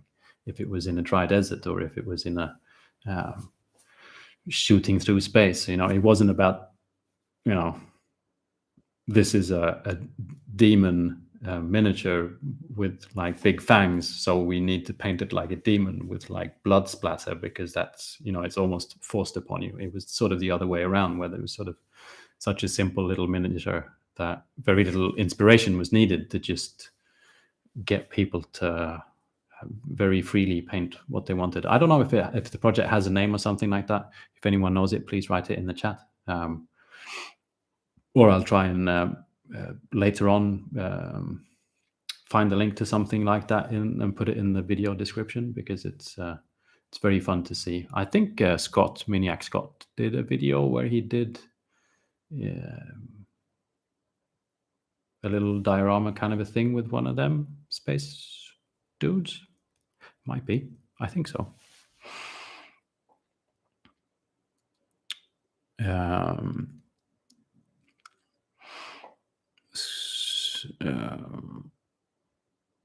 Alison says, I like the tiny astronaut idea. Yeah, keep on Googling the tiny miniature astronaut project. It's fantastic. Christopher Johns, I agree with Kyle. I like the idea of constrained optimization, where each person gets a random model and maybe 6 random paints. That way people are less likely to regress to existing comfort zones. Yeah, I think my mind is still not really made up on what type of inspiration we're going for. If it's like how to figure out the color scheme for your army, then just putting a miniature in front of someone with a limited palette of paints is something else. But if it's about just finding the inspiration to paint, then that's a different thing. But I don't think that's really where I want to go. I'm not sure.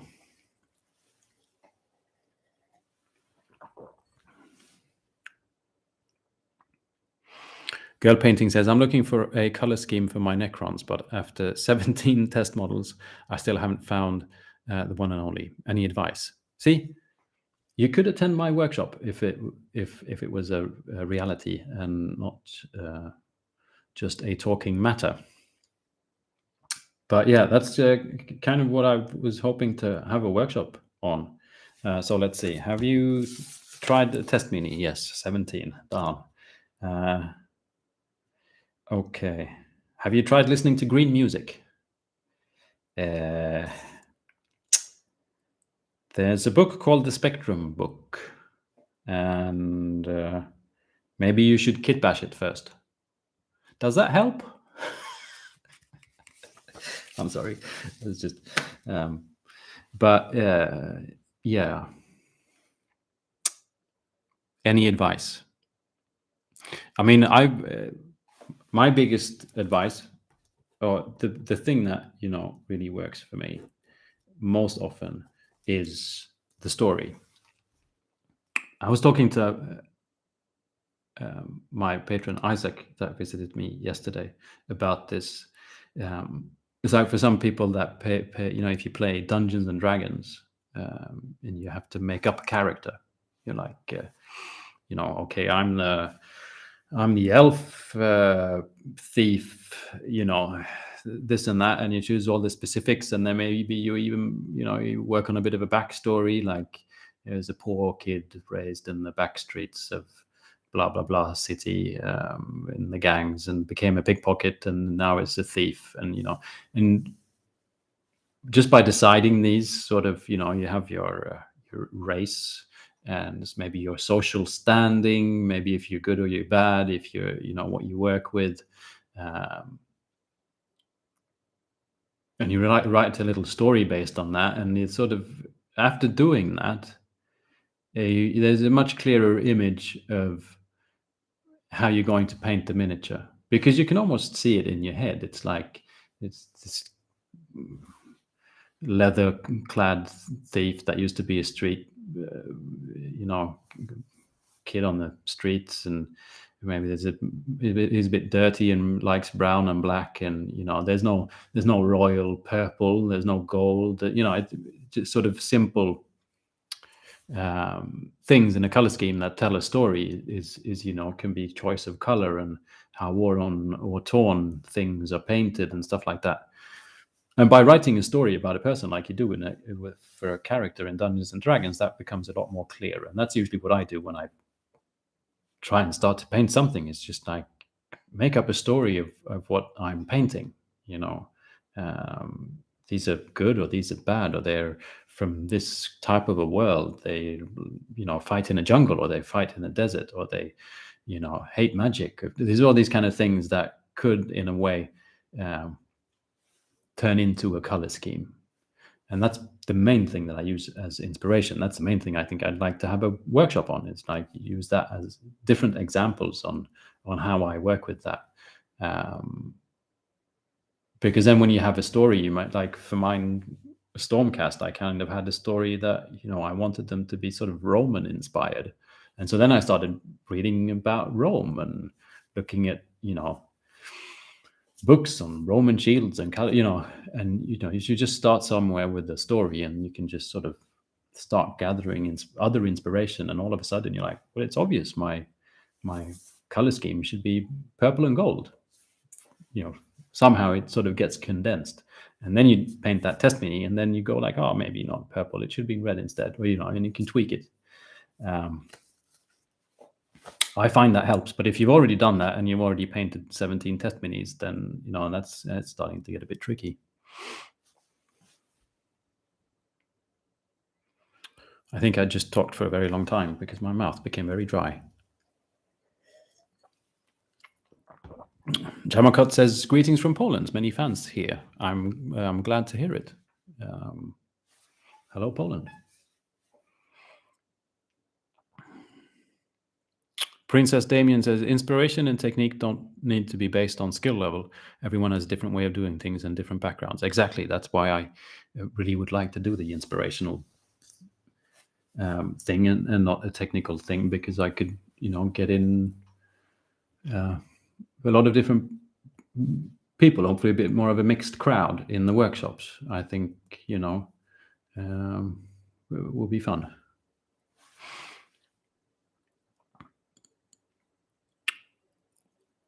Oh, the thingy jumped again.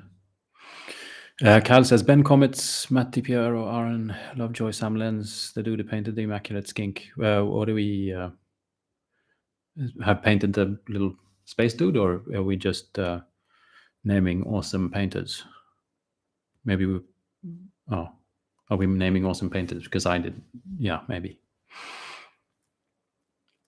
Princess Damien, so I'm more interested in learning new ideas and approaches more than it's going to win a golden demon. Yeah, that's kind of what I'm hoping to do. Phil says, I greatly admire that guy who painted those extraordinary dragons with the magical semi-metallic wings. He was wearing a 52 Minis hoodie, I think. I wasn't, Phil, but I should have. And I'm glad you liked them. I was kind of... it's strange sometimes when you make videos, and YouTube is strange, because I've been really looking forward to finishing that video on the dragons, and I really had a great time painting the dragons, and I think they turned out fun. And I thought the thumbnail was like really nice with there was like purple colors and dragons, and I thought, and the script was nice. I thought, and it was relatively short, which is like what a YouTube video should be. And I was like, when I published it, I was like, this should do really well, but no one's watching it. It's like my worst performing video in a very long time,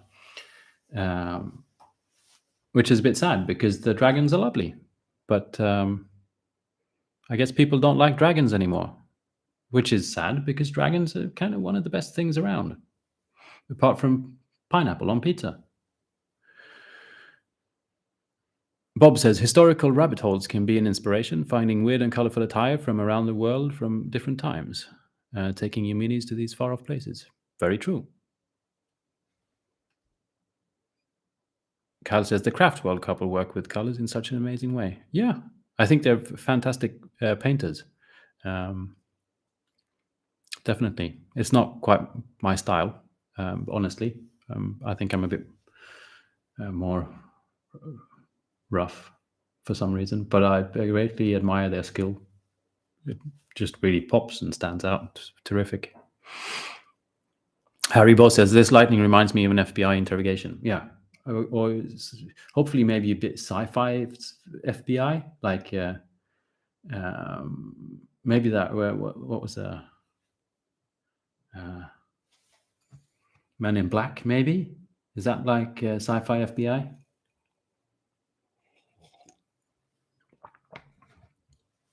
Jez asks me, what's the thing covering your lamp? Which one of them? There's 3. You mean this thingy? This is in theory, they're called soft boxes. I think it's like you have a white thing on in front of the lamp with a bit of a diffusional sheet, which makes the light a little bit softer, not as harsh. If that's the one you meant. This one's just, yeah, it would have been that one. Kyle Nelson says, recently I've been looking at fine art for inspiration. I've learned a lot about classic art, but no inspiration yet. Yeah, I was very inspired by that Hieronymus Bosch, which was fun. And it was sort of a bit of an exercise. I just saw it and I thought, this is really cool. Can I paint a mini like this? And so it wasn't as much searching for inspiration. I just, liked what it looked like and tried to paint, my mental idea of, this could be I could put this in one of his paintings and it wouldn't look too weird, apart from that there's machine guns and stuff involved. And that was fun.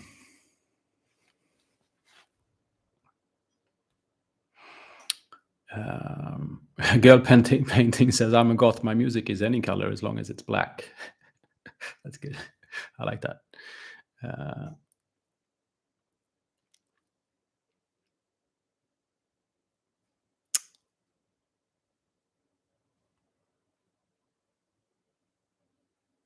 So Girl Painting says, okay, I am now a several million year old android with no emotions or a personality, and I recently awoke. I'm hell-bent on killing all living things. Yeah, I know that's the story in the books, I know. But you can write your own story. Whatever that would be, that inspires you. It's like my story for my Stormcast, where that they're Roman. Or like my previous Stormcast army was, I had a bit of a story, but mainly sort of exaggerated the fact that they're actually lunatics. Most of them are going crazy, and then I sort of added a bit more of a, my particular army were maybe a bit more camouflaged because they were like sneaky and a bit cowardly. Didn't really want to just charge head on in bright colors. They'd rather just hide in shrubberies and shoot people from behind, and stuff like that. And just those small ideas made, so they all of a sudden I was painting camouflage on them, which is not the gold and the gold that Stormcast usually are painted in, gold and blue, I guess. So you don't have to go with the original lore. You could have, that particular Necron that just woke up, had, an urge to go to 1970s discotheque. That's a good word.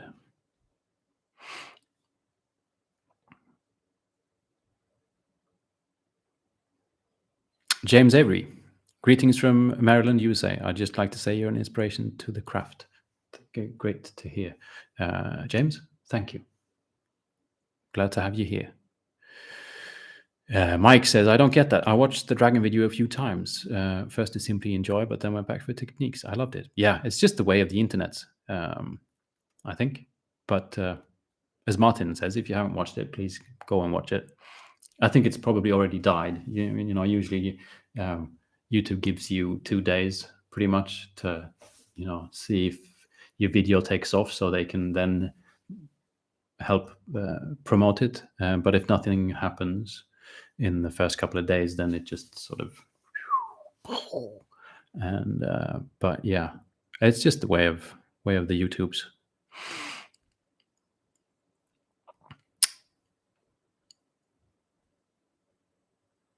Sorry, the chat just jumped again. The chat seems to do that. Joe says, "Odd, I just watched that dragon video yesterday and found it so inspirational that I saved it for when I return to my Harlequin army." Love it, Joe. I think that would be cool. Yeah, like the shimmering kind of a thing on a Harlequin. I like it. Bob says, "Blade Runner interrogation lighting." Yes, if we could just smoke more cigarettes, I think we need more smoke if it's going to be Blade Runner, and like a big, like a revolving fan back there with an orange light, so that I get sort of orange light that just comes and goes a bit, and it also moves the smoke around. Then we're set with the lighting. Yes. Hello, Max. Hope you're doing well. I haven't actually got any turnips. Max has a game. It's called Turnip 28. I think you should all check out because it's fabulously awesome. I haven't got any turnips here, Max, but I've got purple carrots. This is a lovely little diorama that was made for me from a patron made it. I think that apple is particularly well painted. Thank you, Frederick. But it's almost like turnips, just purple carrots. Sorry, I just want to sneak in some Turnip 28 advertising there because it's a fabulous thing. Please check that out. It's a game. You can just Google it. Turnip 28. What's that? It's great. And are you writing to girl painting? That's good. Kazis says, "This is why I love this channel. Not afraid to go off the road. I tend to crash, but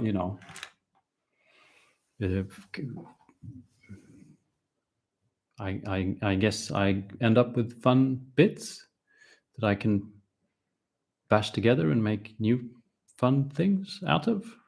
I don't know. I didn't really end up with a good proverb there. Yeah.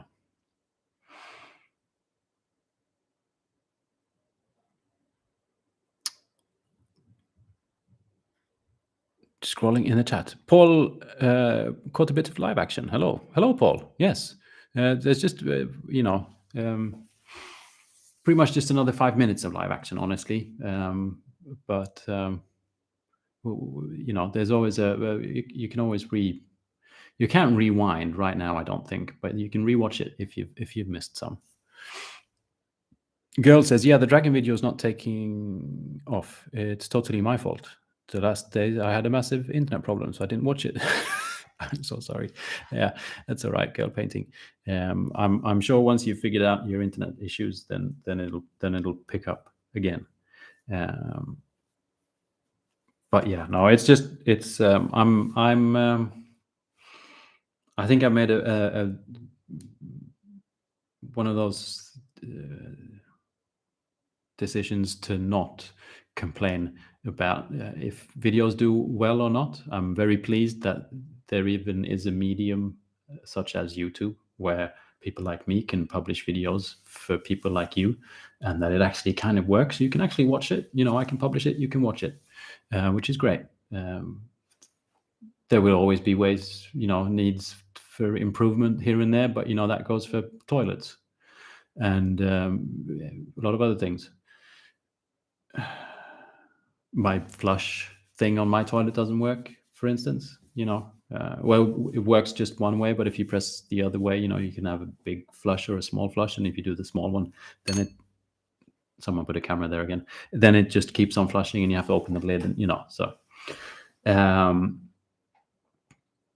But I'm just kind of glad that it exists, and I'd hate to sit in a live stream and whine about a video doing well or not. It just, these things happen. I'd much rather talk about toilets and whine about them.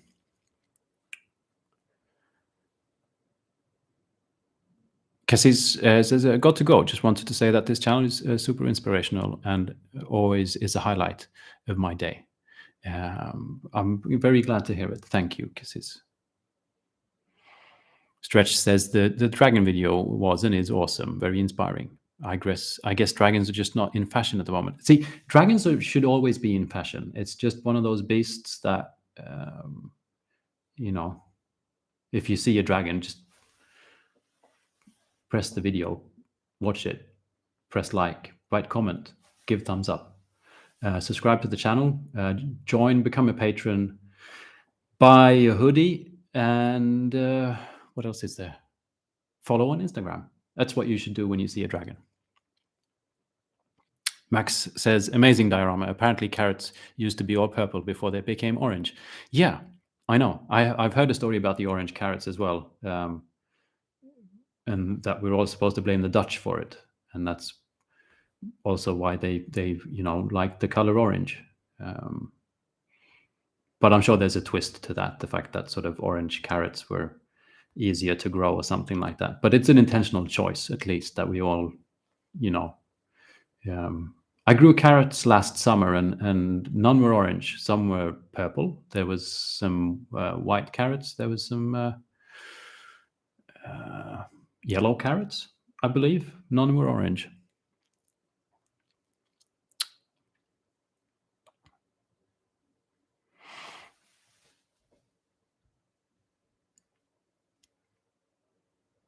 Edgar, everything is great.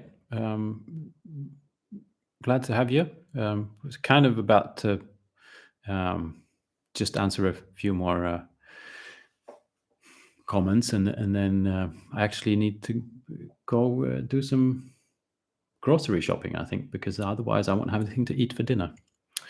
Girl Painting says, on a serious note, I know the problem if I do a video, sometimes they get thousands of views and sometimes they stay at about 600. Yeah, it's just a thing. And, it's all different. And there's always a different following and a different hype depending on who you are. And I'm not going to complain. I'm happy. And I have the best of patrons, which is, that covers me. Dirk asks me, do you always start these live streams at the same time? I'm really going to try and keep this as a schedule. So that if you watch, if you ever watch Uncle Adam, Tabletop Minions has a live stream called Every Other Sunday Show. And if you're watching his live stream, then you'll know that, okay, so the next Sunday, then there will be Alex. But I'm going to try. So like every other Sunday, but not the Sunday. I'm still totally not stealing the concept. No. And at the same time, yes, there is bound to happen that I can't live stream because of life. But if I can, it's going to be hopefully on a Sunday and at the same time. Yes.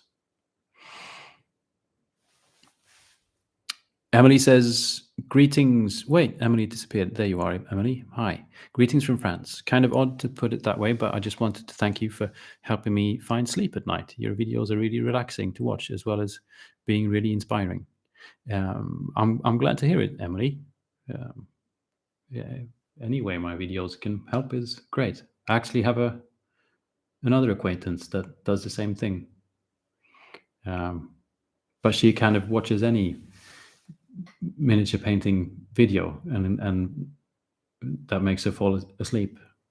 I guess it's a good thing she doesn't paint miniatures, because then she'd just be like, oh, someone put a camera there again. This is so strange. Elskar says, my successful videos get 100 views. Yeah, so I might still have videos up from a couple of years back that only have like 100 views. Hopefully it'll just get better and better for you, Ed. Kyle says, your channel is warm, comfy YouTube space. Thank you for doing what you do. So thank you, Kylie. I appreciate it. And Marcus says, thanks for the live stream. Finally, summer has arrived in.